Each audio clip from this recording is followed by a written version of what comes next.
오늘도 건강하게 예배당 안에서 찬송 부르고 기도하고 자유롭게 말씀을 전하고 들을 수 있게 해주셔서 감사합니다.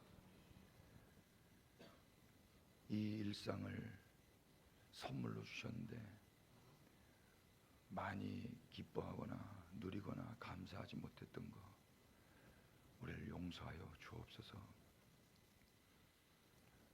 작은 것 하나 없고 주님이 주신 건 다 크고 신비롭고 놀라운 것임에 다시 한번 보는 것마다 지금 누리고 있는 것마다 주께서 선물로 주신 것에 감격하며 반응하게 하여 주시옵소서. 주님께 헌신하고 헌금한 손길들 위해 하나님께서 친히 공급자가 되어주시고 보호자가 인도자가 되어주셔서 꼭 필요한 것들 아시는 대로 채워주실 줄로 믿습니다. 드리면 드릴수록 가난해지고 쇠해지나 주님 주시는 그 풍성한 기쁨과 설명할 수 없는 그 평강으로 세상이 이해할 수 없는 삶을 살아가게 하여 주시옵소서. 축복하옵고 예수 그리스도의 이름으로 기도합니다. 아멘. 할렐루야. 잘 계셨어요? 새벽에 또 나오신 분도 계시고, 그죠? 새벽에도 계셨죠? 참 훌륭하십니다. 제가 청년 때 수련회를 갔는데요. 속으로만 제가 마음을 품었어요. 이 수련회가 참 좋은 거구나. 왜 좋은가 봤더니요. 밥 먹고 예배드리고 밥 먹고 예배드리고 밥 먹고 예배드리고 하는 거예요. 근데 저는 회비 내고 갔거든요. 근데 목사님은 월급 받으면서 그거 하시더라고요. 와, 참 부럽다. 이 좋은 걸 난 돈 내고라도 하겠어요. 좋으니까. 근데 저분은 월급 받고 하네. 속으로만 생각했어요. 왜냐하면 저 같은 사람은 목회자가 될 생각도 해서는 안 되는 사람이었거든요. 그러면 제가 없는 이야기 하는 게 아니라 진짜 그랬어요. 지금이나 제가 이렇게 넥타이 매고 이렇게 차분하게 있으니까 또 여러분들이 불러주시고 하니까 목사님이죠. 저는 목사님도 말리는 사람이었어요. 신학교를 가려면 이걸 추천서를 써줘야 돼요. 민규 형제 절제하세요. 제일 많이 들었던 말이 절제예요. 절제. 그래서 저는 그렇지, 나 같은 사람이 정말 하고 싶은데 말을 못했어요. 그런 거 아세요? 애들이요, 너 꿈이 뭐야? 그러면 어릴 적에는 그냥 막 말해요. 꿈이 엄청 많아요. 근데 중학교, 고등학교 가면서 말이 없어져요. 하고 싶은 일이 있어요. 근데 하고 있는 일이 있어요. 이 갈등이 있거든요. 뭘로 갈등하냐면요, 할 수 있느냐 없느냐로 갈등하는 거예요. 이걸 현실과 이상과 가능성의 갈등이라고 하거든요. 현실은 학생이에요. 근데 이상은 서울대학교예요. 근데 가능성은 없어요. 그러니까 뭘 하냐면 타협을 하는 거예요. 타협. 대충 타협해서 그 현실에 맞게끔. 저도 그랬어요. 뭐 어쩔 수 없죠. 그런데요, 여기서부터 자유를 경험하는 걸 제가 알았는데요. 그게 뭐냐면요, 해야 하는 일에 대한 음성을 들으면 돼요. 이걸 한자로 하면 이걸 사명이라 하더라고요. 현실과 이상과 가능성으로 그냥 대충 타협하는 게 대부분의 인생들이었어요. 저도 그랬고. 그런데 느닷없이 하나님께서 찾아오셔서 너 이거 해라. 그러면 내가 하고 싶다고 하고 안 하고 싶다고 안 하는 게 아니더라고요. 하고 있는 일이 있어서 못 하는 것도 아니었어요. 할 수 있냐 없냐의 문제도 아니에요. 해야 하는 거니까 내 현실, 내 꿈, 내 가능성과 상관없이 그냥 하게 되는 거예요. 그래서 제가 여기에 있는 거예요.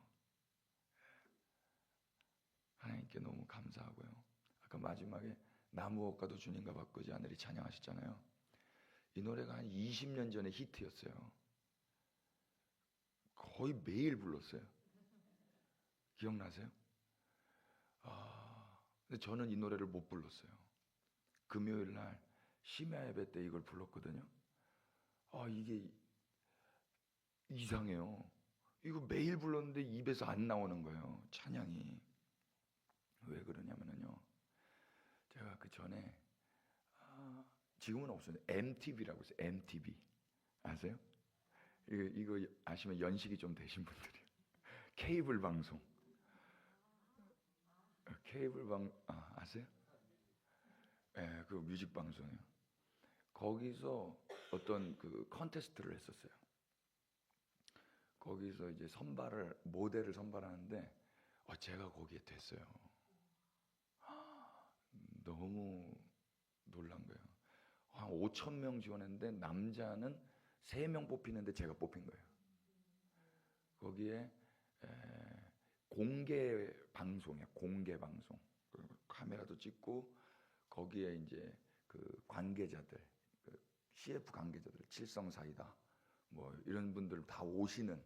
그래서 여기서 뽑힌 걸로 끝나는 게 아니라 여기서 또 뭘 하면 또 다음에 어떤 일들이 계속 나올 수 있는 거예요. 이게 제가 된 거예요. 너무 영광이고 하나님께 너무 감사한 거예요. 그런데 이 공개 방송을 언제 하냐? 주일날 하는 거예요. 가야 돼요.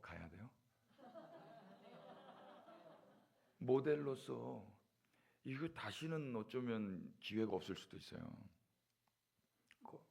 너무 제가 간다고 계약서 썼어요.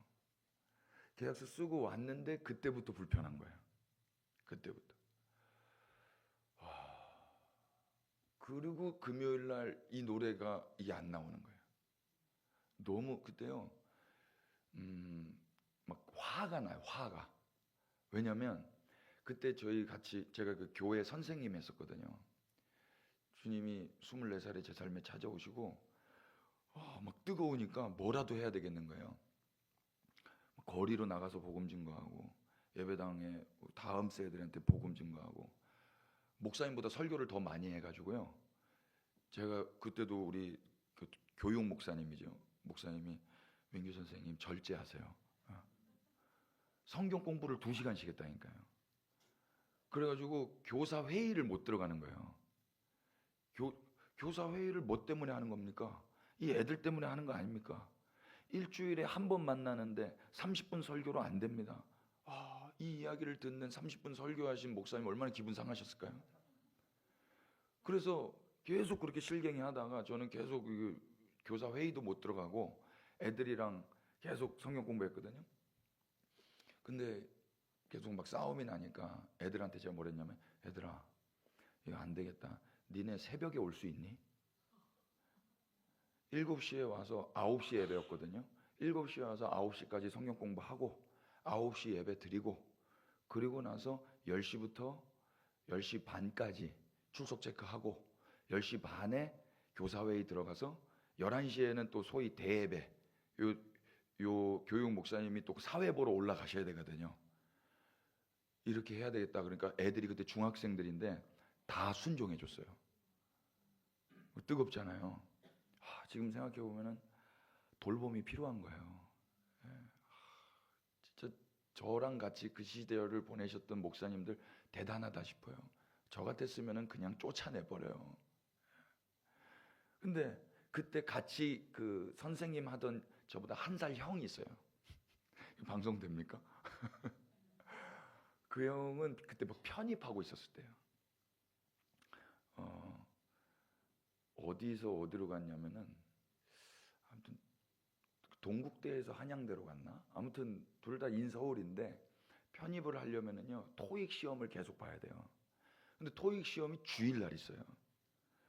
이 형은 뭐 시도 때도 없이 빠졌어요. 시도 때도 없이. 시험 있으면 빠지는 거예요.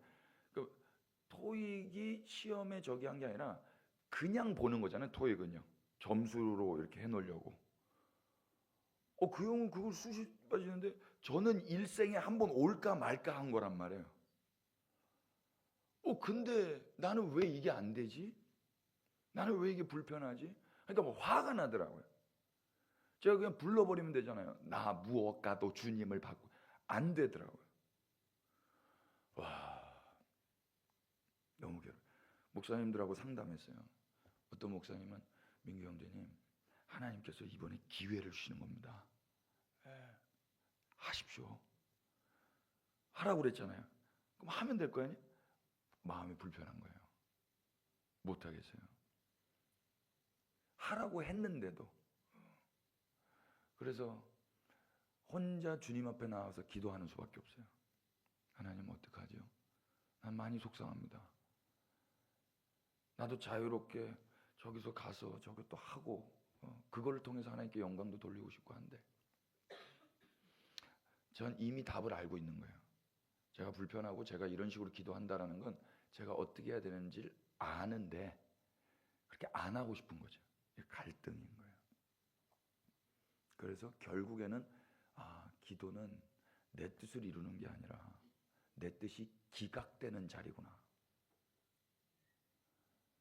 결국에는 하나님의 뜻이 뭔지를 내가 알아요. 아는데 확실히 땅을 들은 거예요. 그러고 나니까 자유가 와요. 평강이 오더라고요. 하나님과의 관계는 이제 해결됐어요. 주일날 예배 드려야 되겠다.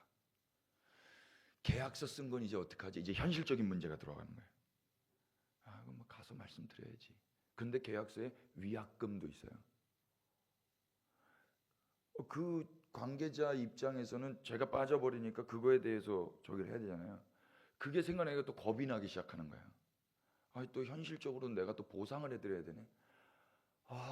또 짜증이 올라오는 거예요. 이렇게 어려운 거야 예수 믿는다는 게? 그래서 거기까지 또 한 번 기도하고 네 알겠습니다. 그거 하라면 해야죠. 대가를 지불해야지 하고 마음 딱 먹고 그 여의도 앞에서 관광버스 대절해서 그 대관령인가 어디 가서 그 공개 방송하는 거였거든요. 그래서 버스 타고 가는 거예요. 거기까지 주일날 아침 몇 시까지 모이는 거였어요. 주일날 첫 차 타고 그 여의도 앞에 갔어요. 가가지고 막 PD가 막 이게 하고 막 몇 호 차 뭐 사람 왔어요. 막 정신 없어요. 막 사람 태워서 막 가야 되니까 제가 가가지고 민규 씨 왔어요. 빨리 타세요. 아니 저 그게 아니라 뭐 정신 없는데 막 제가 막 주저주저 하고 있으니까 왜 이런 거예요? 저는 그리스도인입니다. 응? 뭔 소리야? 이게 제가 기도할 때 하나님이 뭐라고 제가 그랬거든요. 하나님 이거 제가 뭐라고 말해야 되면 좀 민망해서 말도 못하겠습니다. 그랬더니 지혜로를 주셨어요. 이렇게 말하면 된다. 그 첫 마디가 너는 그리스도인이다. 저는 그리스도인입니다. 제가 믿는 하나님이 이걸 기뻐하지 않으셨습니다. 이게 무슨 말인지 모르시겠지만 대단히 죄송합니다. 저도 이러는 제가 싫습니다. 근데 어쩔 수가 없습니다. 대단히 죄송합니다. 제가 막 이렇게 막 이야기했거든요. 막 진짜. 근데 이분이 저를 미친놈 보듯이 쳐다보더라고요. 바쁜데. 그러면서 이분이 저한테 정말로 쌍욕을 하면서 나가라고 하시는 거예요. 저리 가라고 그러는 거예요. 그 욕이 얼마나 반가운 줄 몰라요. 왜? 위약금 안 물러도 돼요. 그리고 쫓겨났어요. 그리고 버스 타고 제일 앞자리에 버스 타고 이제 제가 청량리로 이렇게 오는데 버스에 딱 앉자마자 제 입에서 뭐가 터져 나온 줄 아세요? 나 무엇과도 주님. 와, 버스 아저씨가요. 버스 바로 이 자리예요. 문 앞에 버스 타자마자 버스 아저씨 여기 있잖아요. 엉엉 울면서 이 노래가 나오는 거예요. 아저씨가 운전을 못해요. 사람들이 올라오다가 웬 이제 큰 사람이 막 울고 있으니까 제가 그랬어요. 하나님 3일, 금, 토, 일이잖아요. 하나님, 3일 동안 기다리게 해드려서 죄송합니다. 다시는 이렇게 기다리게 해드리지 않을게요. 제가 그렇게 기도했던 게 오늘 여기 찬양하는데 막 생각이 나는 거예요. 20년 전 이야기예요. 엊그저께같이 기억이 나요. 그런 일들이 몇 번이 있고 나서요, 난 여기가 아닌가 봐. 점점 확신이 드는 거예요. 그런데 이걸 말할 수가 없어요. 여기가 아니면 난 어디지? 저긴데? 교회에서는 여기 가면 안 된다고 이야기하고, 목사님들은 추천서 안 써주고, 혼자만 여기서 가슴앓이 하고 있었어요. 너무, 목사님들이 너무 부러운 거예요. 감히 내가 목사님 되고 싶다고는 말 못하고 정말 하고 싶었거든요. 근데 제가 참 하나님의 은혜로 이 자리에 서 있습니다. 제가 담임 목사도 됐잖아요. 처음에 뭐 이렇게 담임 목사님 이런 말 들으면요, 누가 계신 줄 알았어요. 절 이야기하는 거예요. 와, 저희 예배당에 있잖아요, 택배 기사님이 오셨는데요, 김민규 목사님을 찾아요. 그리고 여기가 교회가 맞냐고 또 물어요. 두 가지가 걸리는 거예요. 교회도 아닌 것 같고, 웬 이런 사람이 있으니까 자기가 배달을 해야 되는데, 그래서 여기 교회 맞고 김민규 목사님 여기 계시다고. 어디 계시냐는 거예요. 어디 좀 가셨다고. 제가 맡아놓고 있으면 그분 오실 거라고 몇 번을 그랬어요. 초창기 때 개척하고. 제가 목사로 안 보이는 거예요. 그래서 제가 어제 그랬죠. 저 목사 맞다고. 저에겐 영광스러운 거예요. 정말 영광스러워요. 내가 어떻게 목사가 됐을까? 하나님 은혜입니다. 저는 공부를 못 해가지고요, 중학교 때 53등 했어요. 아니요, 57명 중에. 그래서 꼴등 아닌 줄 알았거든요. 근데 3명이요, 운동부에서 시험을 안 봤어요. 야구부, 사격부 애들이 있었거든요. 저 꼴등이었어요. 근데 꼴등이라는 이 수치를 가리려고 막 더 개그, 나 53등이야 막 이러면 살았어요. 사실 얼마나 수치스러워요. 근데 이 수치를 희화화시키면서 더 막 까불었던 거예요. 꼴등 누가 하고 싶어요, 창피하게. 근데 모르겠어요. 고등학교 때는요, 조금 이제 공부를 해야 되니까 그래도 공부를 했어요. 교만이 좀 싹 트더라고요. 공부를 했으니까. 그 전에는 제가 겸손하게 그냥 다 찍었거든요. 모의고사를 봐도 수학 이렇게 풀 때 교만하게 풀지 않았어요. 찍으면 한 36점 정도 나와요. 근데 제가 공부 조금 했다고 풀어가지고 4점 나왔어요. 난 참 교만하다. 그래서 모의고사가요, 뚝 떨어진 거예요, 점수가. 400점 만점이잖아요. 저는 항상 100 몇 점대였어요. 어떻게 대학을 가요? 대학 못 갔어요. 대학 못 가고 저는 신발 팔이했어요. 신발 장사했어요. 처음에는 백화점에서 일하다가 재밌더라고요. 19살 딱 수능 딱 끝나고 나서 막 알바하러 다니잖아요. 저는 롯데백화점에서 일했었거든요. 근데 2월 달에 이제 졸업한다고 이제 다 모이거든요. 다들 한마디씩, 저 대강고등학교 나왔는데 그 인문계예요. 선생님 저 고대 갔습니다. 가까워요. 선생님 저 연대 갔습니다. 뭐 이렇게 말을 하는 거예요. 저는 뭐라고요? 저는 롯데 다닙니다. 그것도 막 웃기면서 한 거예요. 막 다 웃었어요. 근데 얼마나 애들이 부러워요. 근데 그거를 감추려고 막 웃기려고 한 거예요. 감추려고. 롯데 댕기다가 하루 쉬는 날 명동에 놀러 갔어요. 지금 다시 회복됐더라고요, 명동이. 근데 그때 막 버글버글했습니다. 밀레니엄 때니까요. 99년에서 2000년 넘어갈 때니까 사람 얼마나 많아요. 근데 거기에 우리나라에 그때 없었던 소위 멀티샵이라는 게 생긴 거예요. 뭐 나이키, 아디다스, 뭐 이런 푸마, 뭐 리박 이런 것들을 다 한 자리에서 파는 거예요. 없었어요 그때까지. 다 한 매장 로드샵들만 있었는데 프랑스 계열의 디 아슬레스 푸시라는 상점이거든요.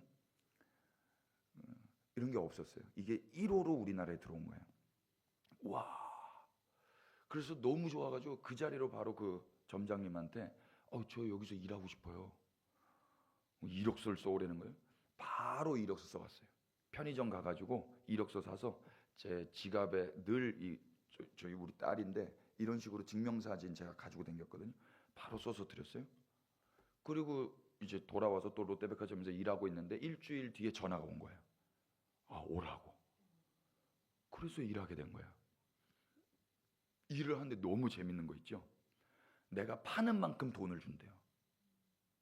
기본급이 있고 잘 많이 팔면 인센티브를 준다는 거예요. 와, 그래? 그래서 진짜 열심히 했어요. 10년 경력돼 있는 분들보다 저는 이제 초입인데 제가 더 많이 파는 거예요. 어떻게 하면 많이 파나 봤더니요. 명동에는 외국 사람들이 많이 오거든요. 홍콩 사람, 그리고 일본 사람, 그리고 영어권 미국 사람, 그리고 한국 사람. 한국 사람한테만 팔아서는 안 되겠더라고.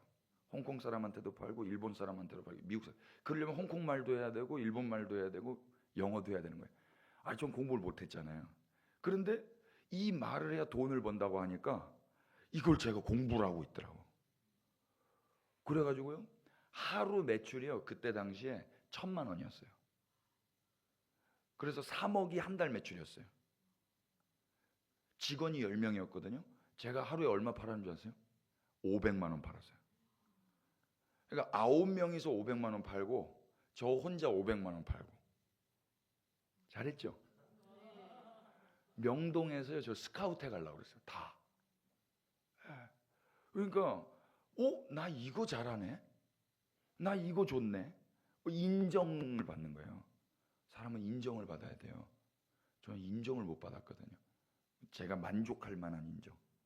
너무 천직이다. 난 뭐 대학 안 가도 되지 뭐. 이거 하면 되지. 돈도 벌겠다. 그러던 어느 날 그때 당시 서울예술전문대학교, 서울예전이라고 하죠. 그게 남산에 있었어요. 지금은 안산으로 갔는데 그 애들이 이제 신발 사러 온 거예요. 근데 막 저랑 나이 또래가 비슷한 애들이죠. 근데 걔네가 하는 말이 뭐 우리 교수님이 뭐 이런 이야기하고 너 몇 학점 들어? 뭐 이런 이야기. 레포트? 저게 뭐지? 나는 한 번도 저걸 이제 못하는 건가? 얼마나 말하고 싶은지 몰라. 나도 몇 학점 들어. 우리 교수님 공강 이런 말. 저는 경험을 못 해봤잖아요. 그 순간 제 모습을 보니까요. 저는 무릎을 꿇고 그 사람들한테 신발을 껴드리고 있어요. 그분들은 다리를 꼬고 저한테 발을 내밀고 있어요. 내가 아무리 돈을 많이 벌어도 이 구조가 달라지진 않겠네. 순간 그 생각이 드는 거예요. 뭐 제가 신발 파시는 분들을 뭐라 하는 게 아니라 그때 당시에 제가 느낀 감정이에요. 정말 충격이더라고요. 돈만 있으면 되는 줄 알았는데 이 지식과 이 사회에서 어느 정도 인정할 만한 학벌이 없다라는 게 수치스러웠어요. 너무 창피했어요. 남들이 다 하는 이야기를 그 이야기에 끼지 못한다는 거. 그러니까 교회도 안 가고 싶어요. 교회에 가면은요, 대학 간 이야기, 수업 들은 이야기, 뭐 이런 이야기 해요. 같은 청년들이. 전 할 말이 없어요. 할 말이. 그러니까 거기 안 가고 싶더라고요. 그 공동체에 끼고 싶지가 않아요. 저만 그랬어요? 사람들이 나를 좀 알아봐주고 인정해주고 내가 나다 그러고 싶은데 가고 싶지, 가면은 주눅 들고 가면은 그냥 투명 인간 취급당하고. 그런데 안 가고 싶어요. 안 가고 싶었어요. 그래서 안 갔어요. 합리화해야 되잖아요. 열심히 돈 벌지 뭐. 더 열심히 돈 벌어서 더 저 사람들보다 보란 듯이 잘 살지 뭐. 그러니까 악이 바치더라고요. 분노, 시기, 경쟁. 사람을 움직이는 동기가 크게 두 가지가 있는데요. 사랑이 하나가 있고 또 하나는 시기예요. 잘못된 동기죠. 시기로 제가 한 거예요. 질투로. 잘못됐었어요. 그러던 제가 저희 형수님이 오셔가지고 도련님 대학 가셔야 되지 않겠어요? 그 소리도 듣기 싫어요. 왜냐하면 저는 마음을 먹었어요. 갈 수도 없고 형편도 못 가고 저는 공부도 못하고 어떻게 내가 가. 그런 어드바이스도 싫어. 근데 이분이 원서를 내셨어요. 그리고 이분이 다 알아보고 시험 안 봐도 되는 곳, 실기로만 갈 수 있는 곳에 집어넣으신 거예요. 그래서 쉬는 날 한번 가서 시험 보세요 그러시더라고요. 그러고 가셨어요. 며칠이 이제 있는데 너무 짜증나더라고요. 사실 가고는 싶은데 이 갈등, 내 마음을 먹었는데 또 여기서 들어 쑤시니까 쉬는 날 그냥 갔어요. 아무것도 준비하지 않고 가서 실기 시험을 보는데 모델과였어요. 워킹을 하려는 거예요.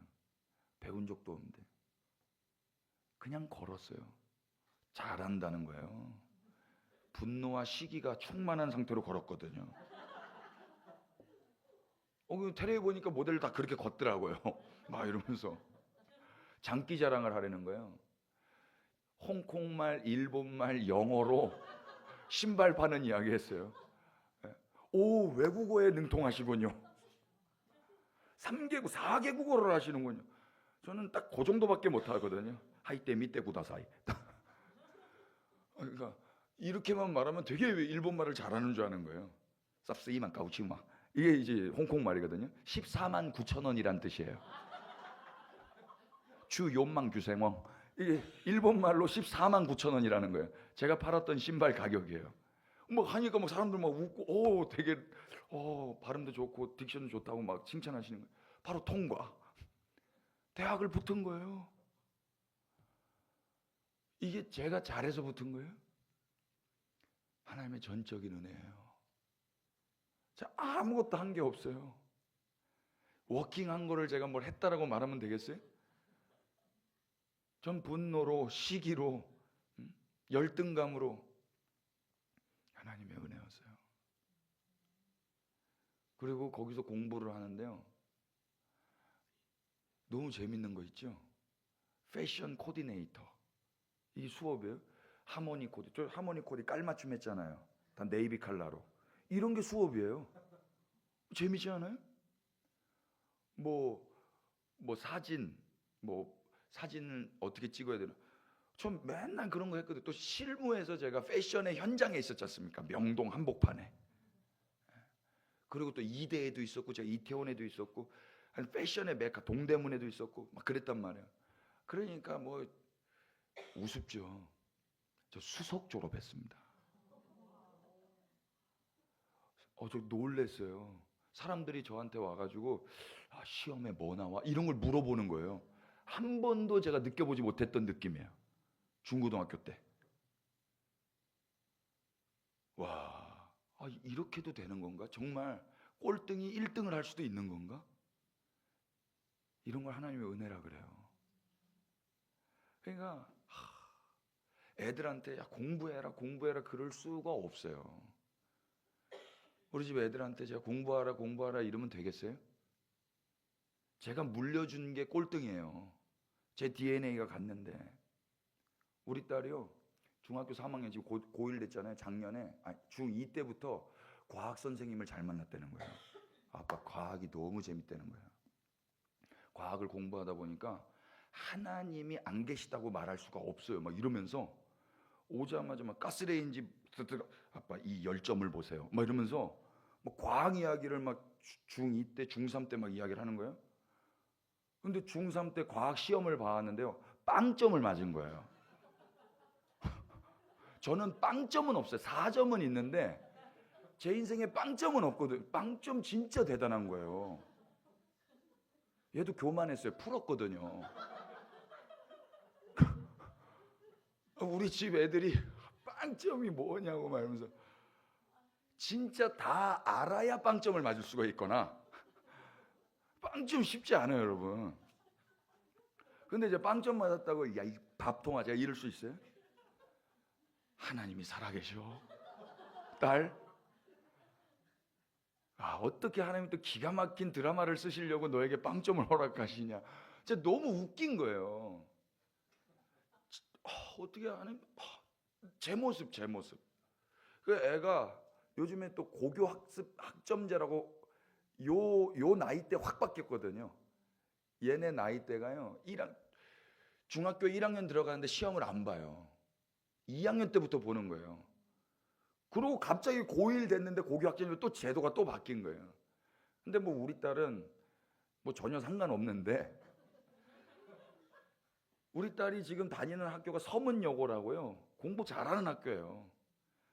다 정말 공부 많이 시키는 학교고, 그런데 우리 딸은 거기서 자유로운 영혼이거든요. 그런데도 고민을 하죠. 근데 제가 뭘 말해줄 수 있겠어요? 굿 어드바이스 할 수 있겠어요? 굿 어드바이스 못해요. 제 수치와 제 연약함과, 그리고 그런 연약하고 그 찌질한 저를 지금 여기까지 인도하신 그 하나님밖에 이야기할 수가 없어요. 하나 봐, 아빠가 어떻게 여기 살아? 아빠가 어떻게 지금 아빠가 됐어? 아빠가 어떻게 목사님이 됐어? 이거 신비로운 거야. 하나님이 아빠도 사랑하는데 너 사랑하시지. 우리 딸이 저에게 왔을 때요, 제가 너무 망연자, 하나님, 제가 이 애를 어떻게 키우죠? 제가 그랬어요. 근데 하나의 음성 들었어요. 네가 키우는 거 아니다. 그리고 이 애는 네 애 아니다. 그럼 뭐예요? 그리스도의 신부다 그러셨어요. 전 몰랐어요. 내 애인 줄 알았어요. 내 애니까 내가 컨트롤 하려고 그랬던 거예요. 조종, 조작, 더 나아가면 가스라이팅이 되는 거예요. 압이라는 이름으로, 선한 걸 준다라는 이름으로 조작할 수 있어요. 조종할 수 있어요. 가스라이팅 할 수 있다고. 함부로 대할 수 있어요. 그런데 이 아이는요, 잠깐 저랑 만나고요, 사실 이 아이는 그리스도의 신부였어요. 그러니까 내 소유가 아닌 거예요. 내 소유. 내 건 아무것도 없었어요. 내 몸도 내 게 아닌데. 이게 내 거라면 내 맘대로 할 수 있어야 되거든요. 저는 믿음이 내 건가? 내 거라면 마음대로 컨트롤이 돼야 되는데, 누구 앞에 가면 막 심장이 벌렁벌렁해요. 어느 상황에 딱 놓이면 전혀 담대하지가 못해요. 내 게 아니구나를 알았어요. 내 거라면 마음 단단해, 떨지 마. 그러면 순종해야 돼요. 내 거니까. 내 마음대로 주무를 수 있어야 된다고. 내 게 아니었던 거예요. 다 선물로 받은 거예요. 주인은 따로 있었어요.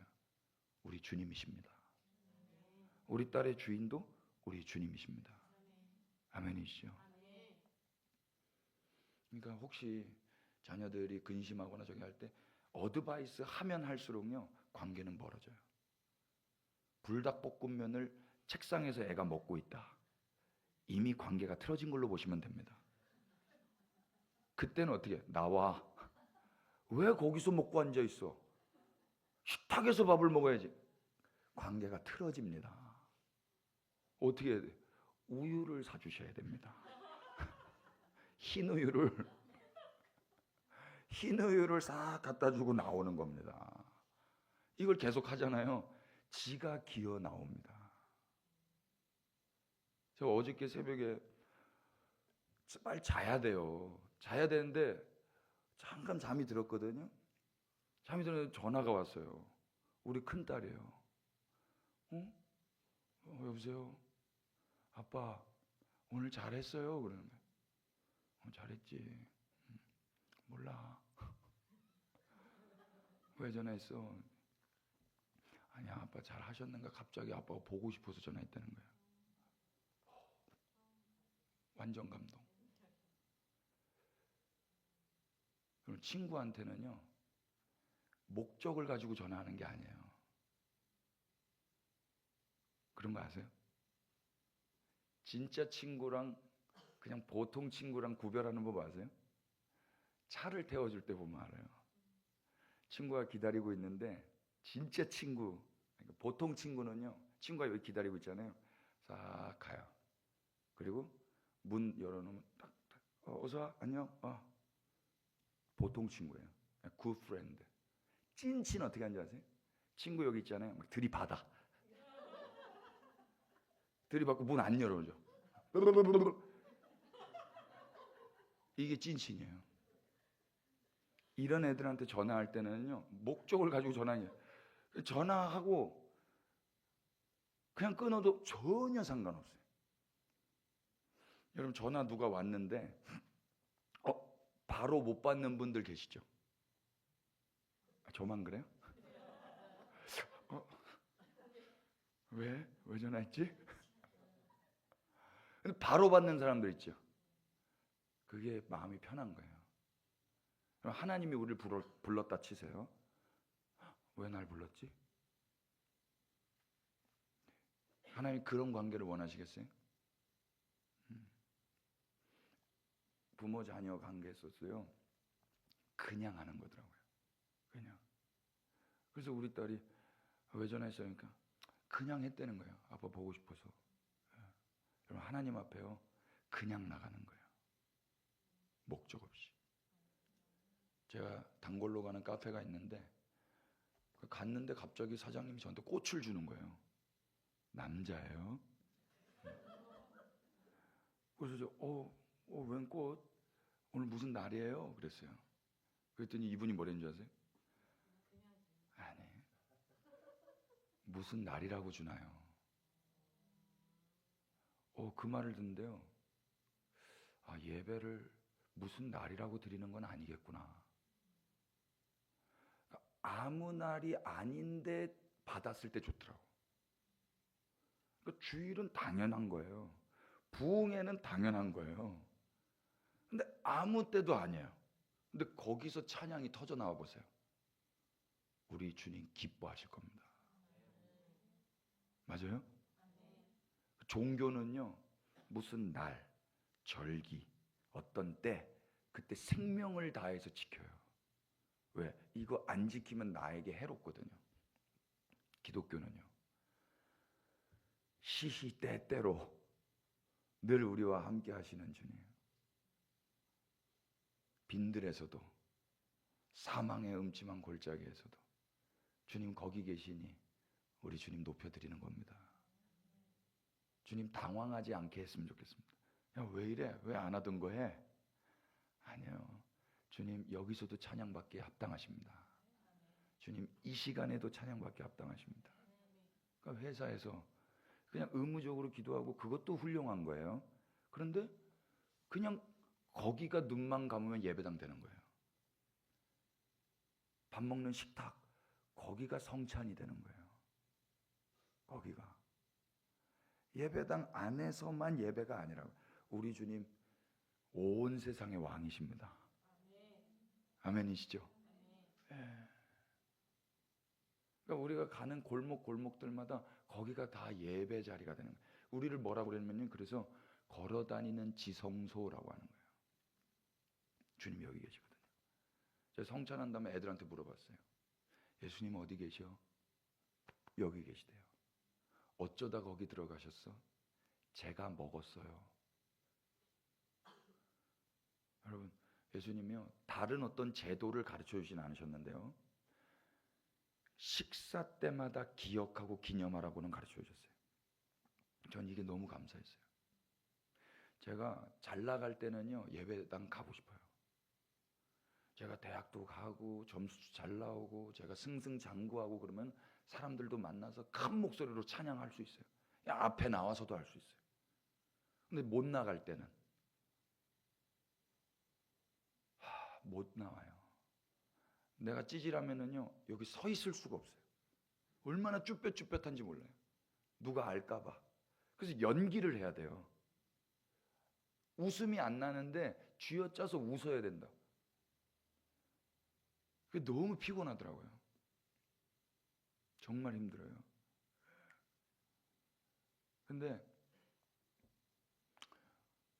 우리 주님은요 그 모든 상황 가운데 찬양받기 합당하시잖아요. 근데 그게 안 되더라고요. 왜냐면 내 기분의 지배를 받으니까, 내 환경의 지배를 받으니까. 근데 예수님이 식사 때마다 기억하라고 하신 게 너무 감사한 게요, 아무리 힘들어도요 밥은 먹어요.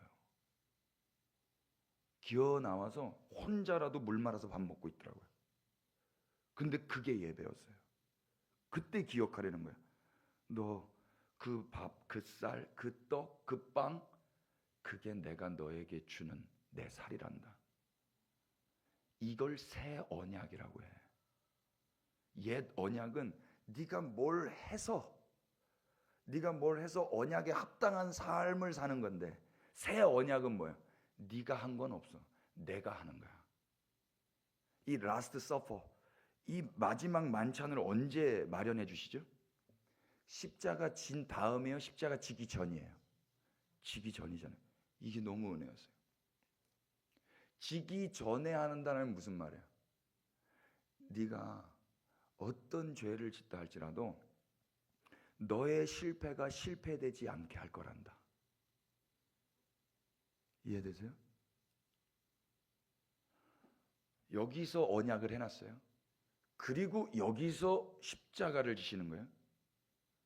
그리고 우리는 그 다음을 사는 거예요. 내가 이 다음을 망가뜨렸다고 해서 과거에 이미 약속하신 걸 그분이 야 취소하자, 계약서 찢자 이러시겠냐고요. 여기 밥 먹은 애들 다 잘났을까요? 이 밥 먹은 애들이 그 다음날 뭐 하는 줄 아세요? 예수님 다 배신해요. 그럼 예수님 십자가 안 져야 될까? 야 잘못했다, 내가 생각이 틀렸다, 내가 니네 같은 놈들을 위해서 피를 흘려야 되다니, 안 그러신다고요. 그럴 거 알고 먼저 밥을 먹여 놓으시는 거예요.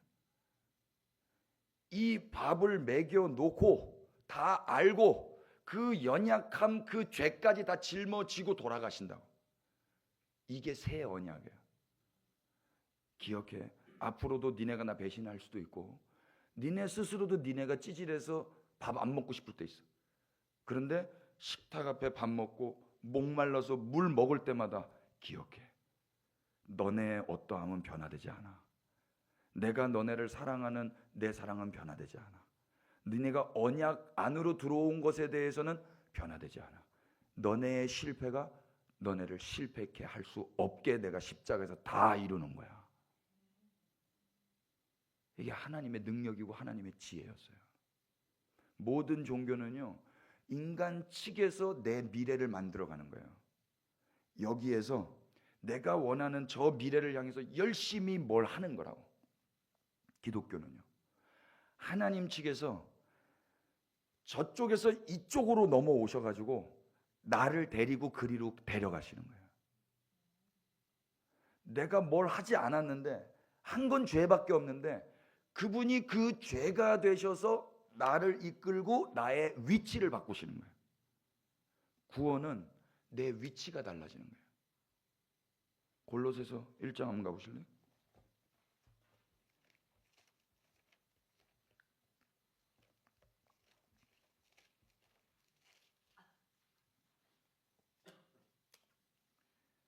(13절) 그가, 다 같이 시작. 그가 우리를 흑암의 권세에서 건져내서, 계속 그 아들 안에서 우리가 속량 곧 죄사함을 얻었도다. 아멘. 이 위치가 이동된 게 보이세요? 그가 우리를 어디에서? 흑암의 권세에서 건져내서 그의 사랑의 아들의 나라로 옮기셨느니라. 이사 간 거예요. 내가 영끌에서 이사 간 거 아니에요.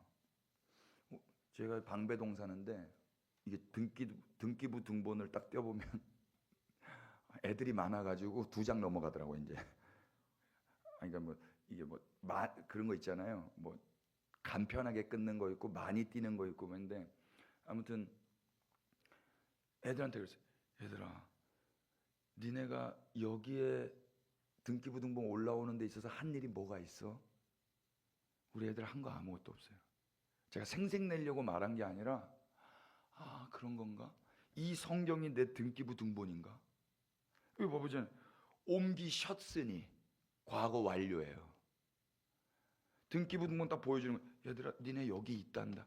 우리 애들이 자기가 아빠 자녀라는 걸 확인하기 위해서 늘 등기부 등본 외우고 댕겨요.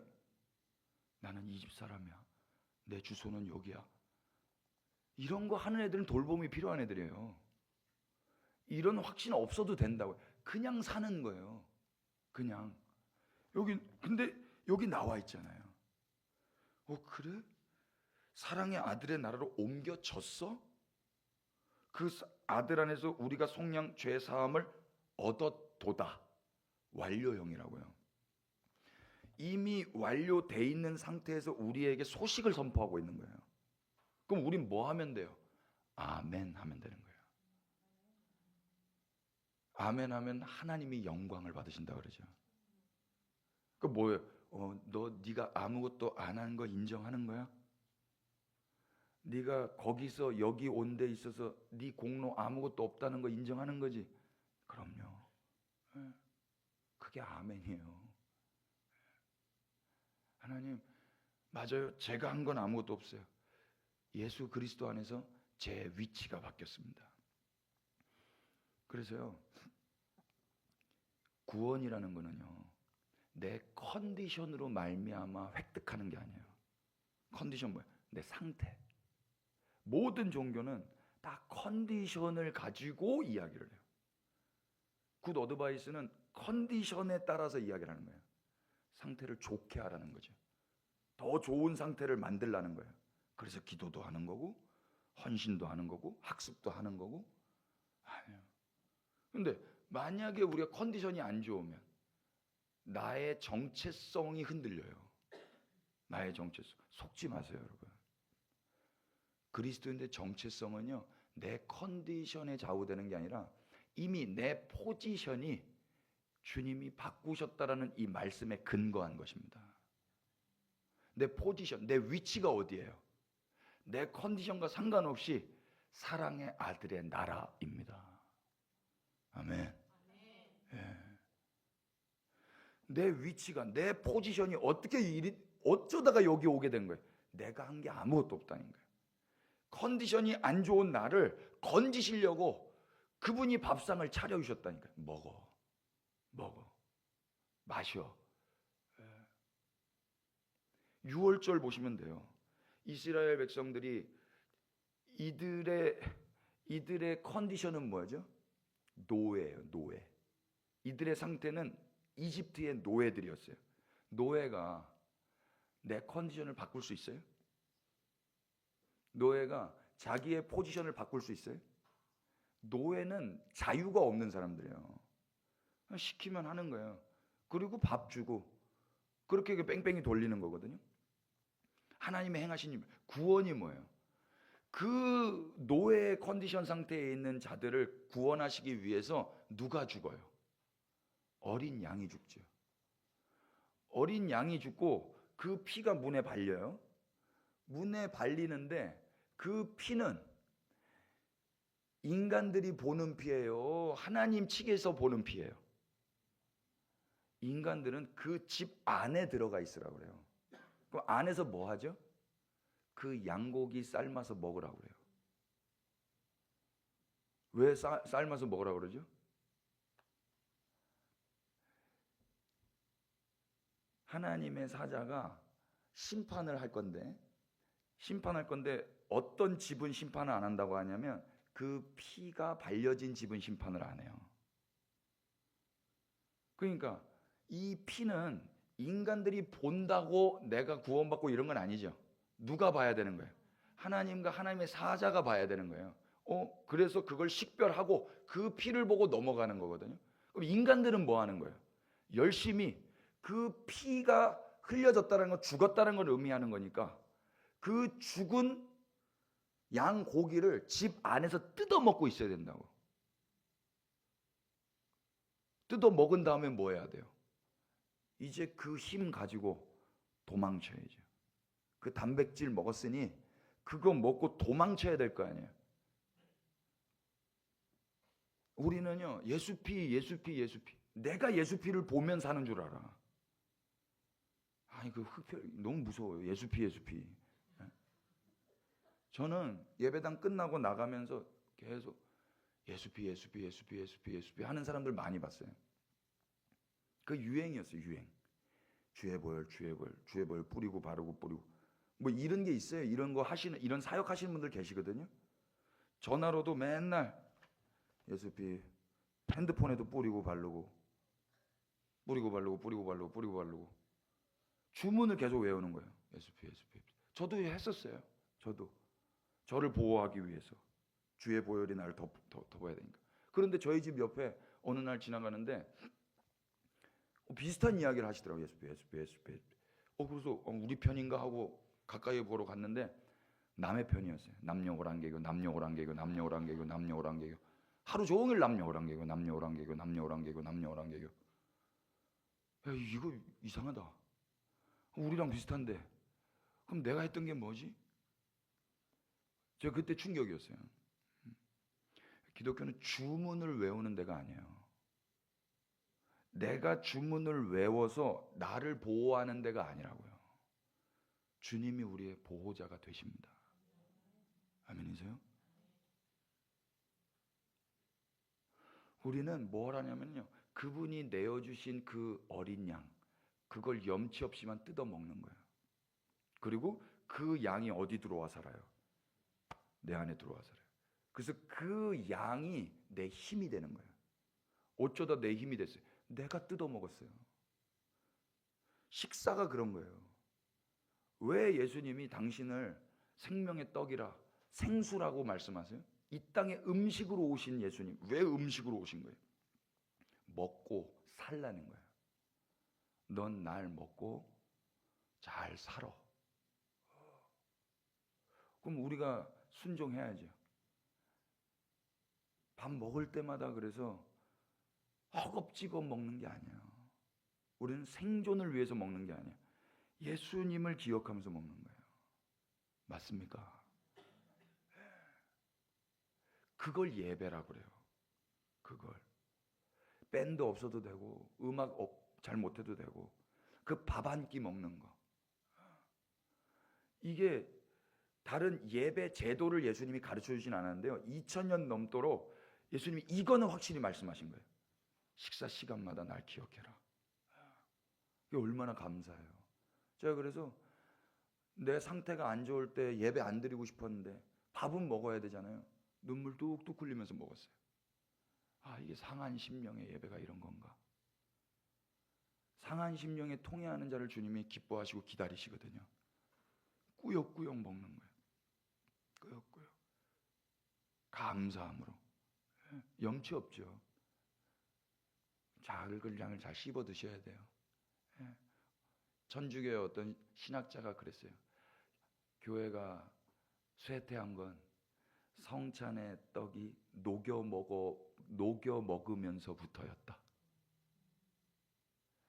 점점 작아졌어요. 옛날에 빵은요, 엄청 질겨 턱 아파요. 그걸 계속 질겅질겅 씹어보세요. 내가 죄인이라는 걸 그냥 알아버려요. 내가 예수 잡아먹은 죄인이구나. 예수님이 제자들을 파송하실 때 어디로 보낸다고 하시죠? 내가 너희를 이리떼 가운데 보낸다. 근데 너희는 누구라고 하는지 아세요? 너희는 양이라고 그래요. 뭐 하라는 소리예요? 잡아먹기라는 소리. 그럼 제자로서 잘 살은 건 뭘로 평가받는 거죠? 늑대한테 잘 잡아먹히면 잘 사는 거예요. 저는 몰랐어요. 기도해가지고 늑대를 피해 댕기는 게 잘 산 건 줄 알았어요. A.W. 토저라는 목사님이 계셔요. 그분이 뭐라는 줄 아세요? 이리는 기도 많이 하는 양을 두려워하지 않는다. 늑대는 기도 많이 하는 양을 두려워하지 않아요. 늑대가 두려워하는 건 누구예요? 목자예요. 양이 우메 기도 세게 하면 세게 할수록 더 잘 잡혀 먹어요. 너 거기 있구나. 이렇게. 기도 안 했는데 왜 슬금슬금 도망가지 봤더니 내 뒤에 누가 있는 거야? 목자가 지팡이 들고 있는 거야. 그러니까 착각하면 안 된다고. 내가 해서 눈 떠보니까 늑대들이 도망갔다고 내가 기도하니까 도망가네. 착각하면 안 된다고요. 이게 버릇되면은요 버르장머리 나빠지는 거예요. 이 공식이 되는 거예요. 공식. 기독교는 공식이 아닙니다. 원리가 아닙니다. 원리는 뭐예요? 콩 심은 데 콩 나고 팥 심은 데 팥 나고, 인과율이라고. 인과율. 원인과 결과. 다 기복적인 게 뭐예요? 열심히 복을 빌면 그에 따른 보상이 오는 거거든요. 한 만큼 오는 거예요. 이게 세상 법칙이에요. 근데 기독교는요 이 법칙을 초월하죠. 그래서 이걸 뭐라 신비라고 하는 거예요. 성경, 한글 성경 이걸 비밀이라고 번역을 했어요. 비밀은 영어로 하면 두 가지죠. 시크릿이 있고 미스테리가 있어요. 성경이 말하는 비밀은 시크릿이겠습니까? 미스테리겠습니까? 시크릿? 시크릿은 이런 거예요. 이거 비밀인데 너만 알아? 이건 비밀이 아니죠. 이 비밀은 다 들통나는 비밀이에요. 성경이 말하는 비밀은요 헬라어로 미스테리온이에요. 미스테리온. 이 미스테리온에서 영어의 미스테리가 나온 거예요. 신비라는 거예요. 풀리지 않는 신비. 그게 하나님의 비밀이라는 거예요. 복음이 그렇다 이야기예요. 어떻게 내가 여기에 있지? 신비라는 거예요. 어쩌다 내가 이 사망 흑암의 권세에서 사랑의 아들의 나라로 건너올 수가 있었지? 신비라는 거예요. 이게 원리였다면, 이게 공식이었다면, 어떤 법칙을 이룬 거였다면 사람들이 다 그 방법론을 이야기하면 되죠. 이렇게 해. 그럼 굿 어드바이스를 말하면 된단 말입니다. 사람들 모아놓고 이렇게 하면 이렇게 됩니다. 기독교가 그런 거냔 말이에요. 기독교는 신비라니까, 신비. 그러니까 이걸 주체가 되셔서 행하신 그분밖에 이야기할 게 없어요. 그분밖에. 그래서 신비 중에 가장 큰 신비가 뭐냐면 늑대가 양이 되는 거예요. 전 완전 늑대였거든요. 완전 늑대인데 제가 이렇게 어떻게 양이 됐어요? 양을 잡아먹고 양이 된 거예요. 예수님 양을 잡아먹고 전 늑대였는데 계속 양을 먹으니까 양이 돼버린 거예요. 네가 내 안에 내가 네 안에. 그럼 세상이 이 늑대 천지에 이리 천지의 이 세상이 양 천지가 되게 하려고 예수님은 제자들을 파송하신다고요. 예수님이 하셨던 일을 이들도 똑같이 해보라고 보내시는 거라고. 그 황폐한 땅 가운데 씨를 뿌렸던 그 하나님의 마음으로 우리를 황폐한 땅으로 보내신단 말입니다. 그럼 기독교인들은 어떻게 해야 돼? 주여 보내지 마소서. 주님 안전하게 하여 주시옵소서. 그럴 수가 없어요. 주여 주 뜻을 이루소서. 하늘에서와 같이 이 땅에서 이루소서. 내 안에 주님 당신이 하셨던 일을 저도 할 수 있다면 영광입니다. 힘들지만 이렇게 고백하면서 나아가는 겁니다. 그래서 누가 깨물면 너 이제 곧 있으면 양 된다. 제가 어제 말했나요? 애들은 부모를 잡아먹은 만큼 커요. 저희 어머니가 맨날 키가 제가 고등학교 1학년 때 20cm, 고등학교 2학년 때 뭐 10몇 cm, 한 30cm가 고등학교 때 큰 거예요. 그래서 맨날 아프다 그랬어요. 다리 아프다. 그래서 저희 어머니가 뭐라 하셨냐면 넌 아프면 크고 난 아프면 늙는다 그러셨어요. 그게 제가 어머니한테, 저희 어머니 저희 스승이신데 맞아요. 진리예요. 그래서 우리 애들이 맨날 아프대요. 그럼 이제 똑같이 넌 아프면 크고 아빠는 아프면 늙는다. 그러니까 제발 그 소리 좀 하지 말래요. 아빠가 죽으면 전 맨날 이야기하거든요. 제발 죽는 이야기 좀 하지 말라는 거예요. 근데 언제 죽을지 모르잖아요. 그래서 이 유튜브 방송 나오는 것도 아빠가 죽으면 그거 꼭 봐. 그 아빠가 말했던 거 기억해. 언제 어떻게 될지 모른다고요. 삶이라는 게 주님이 부르시면 아멘하고 가야 되는 거잖아요. 맞습니까? 예. 그러니까 뭐 유언 써놓고 할 거 없어요. 일관되게 늘 그렇게 사는 건데, 애들이 잡아먹고 애들이 깨물고 하면 할수록 부모로서 뭐 하는 건가 봤더니 잘 그들에게 깨물림 당하고 먹히는 거예요. 세상이 우리를 깨물고 세상이 뭘 잡아먹으려고 하고 그러면 우리는 뭐 하면은 신앙생활 잘한 건가 봤더니 잘 깨물림 당하고 잘 먹히면 되는 거였어요. 하나님 칭찬하실 거예요. 하나님 저거 마귀 새끼들 저거, 하나님 살아계시면 저것들 다 유황불을 떨어뜨려서 다 죽이버려. 전 맨날 이런 기도밖에 안 했어요. 기도 시간이 너무 통쾌한 거예요. 주여 막 이러면서 그 사람들, 나는 선택받았고 나는 사랑받고, 근데 저 사람들이 나를 공격한다. 그럼 그 사람이 마귀가 돼버려요. 아니었어요. 내가 마귀였어요. 내가. 애들이 잘못된 게 아니고요. 내가 잘못된 거예요. 애랑 싸우고 있는 내가. 제가 몰랐어요. 이제 40 넘어서 막내를 받다 보니까요, 이제 할아버지가 된 것 같아요. 첫째를 제가 20대 때 받았는데, 제 애를 딱 낳는데 사람들이 그러더라고요. 애 그렇게 안아주면 손 타요 그러더라고요. 손 타면 안 되나요? 손 타면 안 되나요? 손 타도 돼요. 왜? 내가 맨날 안고 있으면 되지. 그런데 예전에는요, 어떻게든 손 안 타려고 안 만져줬어요.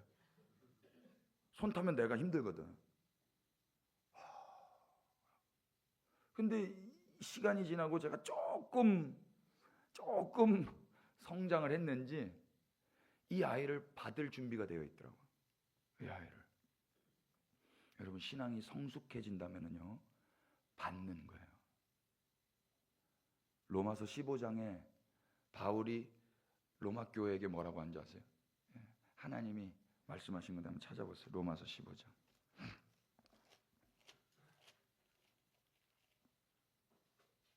7절.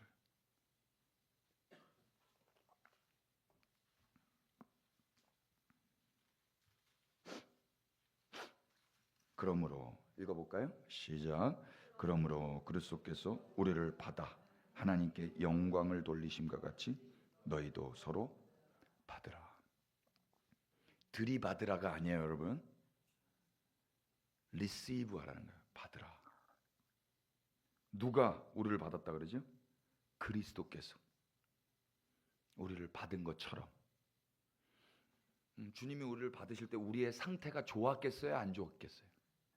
더럽죠. 더러운 거 받을 수 있어요? 음식물 쓰레기 여러분 손가락 몇 개 쓰세요?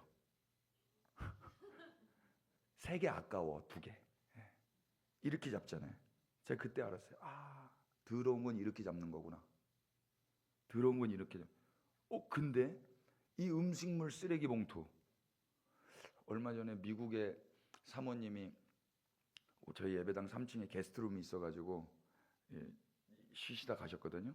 근데 미국은 저기 음식물 이거 안 하잖아요.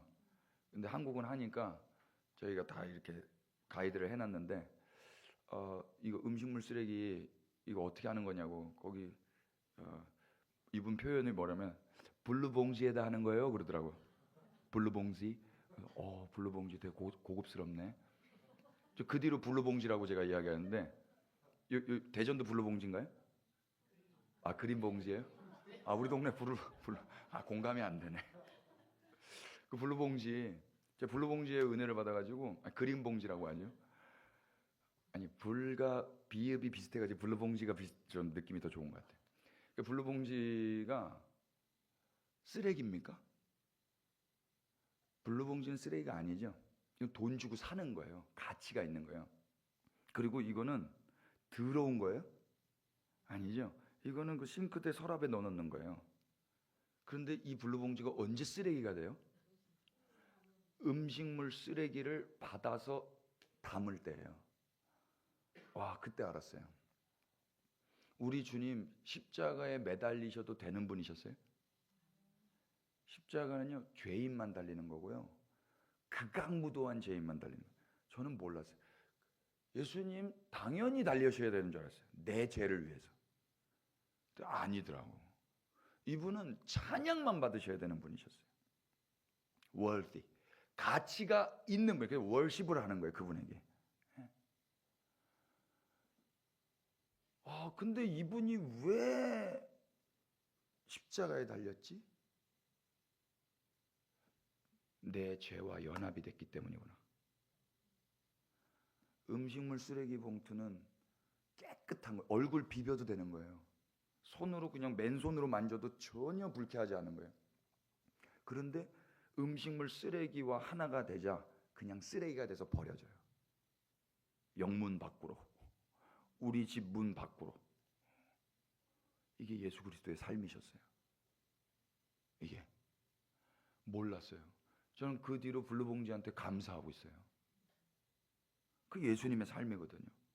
근데 만약에 이 비닐봉지가 나는 깨끗하고 싶어, 나는 쟤네가 깨무는 거 나는 안 당하고 싶어, 난 더러운 거 안 묻히고 싶어, 이러면 돼요?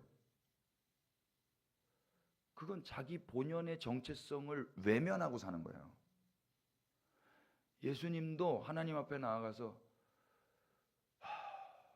이 잔을 옮기실 수 있으시다면 옮겨 주옵소서 라고 하셨어요.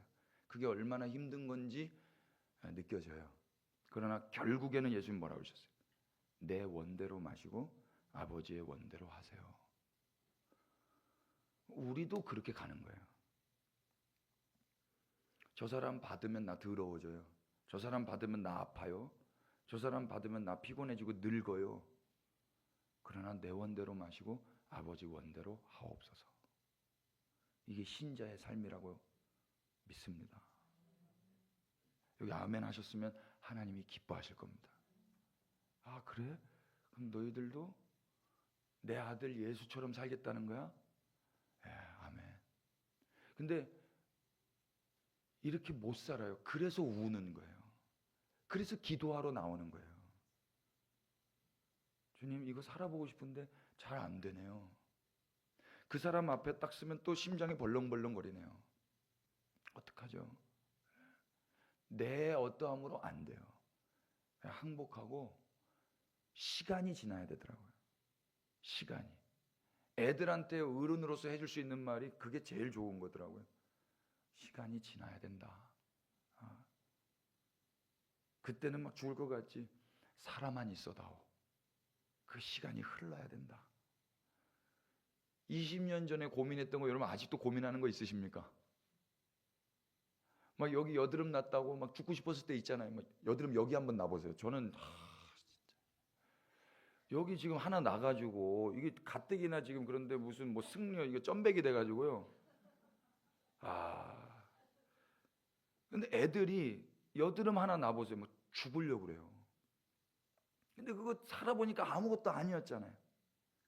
그때는 죽을 것 같은데 시간이 지나고 나니까 그 시간이 지나가야 돼. 그러니까 제가 이걸 알고 우리 어르신들 저보다 선배님들 만나면 그냥 리스펙이에요. 1년에 한 번쯤은 아프잖아요. 정말 아픈데 80 어르신은 그럼 80번을 아픈 건가? 얼마나 죽고 싶으셨을까? 코로나 때 여러분 안 아프셨어요? 저 진짜 아팠거든요. 그래서 좀 귀가 그렇게 아팠어요.